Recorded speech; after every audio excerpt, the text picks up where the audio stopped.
Hi friends, இன்னைக்கு நாம பார்க்க போற வேர்ட் டிரான்செண்டன்ஸ்.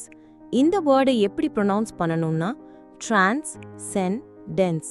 டிரான்செண்டன்ஸ் இது ஒரு நவுன். மீனிங் என்னன்னா rising above normal limits or experiences, spiritual elevation. Transcendence அப்படின்னா சாதாரண வரம்புகளுக்கு அப்பாற்பட்டு அல்லது அனுபவங்களுக்கு மேல உயர்ந்து போறது, ஆன்மீக ரீதியா மேன்மை அடையறதுன்னு அர்த்தம். ஒரு சிம்பிள் டிப் சொல்றேன். டிரான்செண்டன்ஸ் அப்படின்னா எல்லைகளை கடத்தல், கோயிங் பியாண்ட் லிமிட்ஸ். இப்போ எக்ஸாம்பிள் சென்டென்சஸ் பார்க்கலாம். His music reflects a sense of spiritual transcendence. இதுக்கு அர்த்தம் என்னன்னா அவனுடைய இசை ஒரு ஆன்மீக மேன்மையின் உணர்வை பிரதிபலிக்குது. Meditation can lead to emotional and mental transcendence. இதுக்கு அர்த்தம் என்னன்னா தியானம் உணர்வு பூர்வமான மற்றும் மனரீதியான உயர்வை கொண்டு வரும். Thanks friends. லைக் பண்ணுங்க, ஷேர் பண்ணுங்க, சப்ஸ்கிரைப் பண்ணுங்க.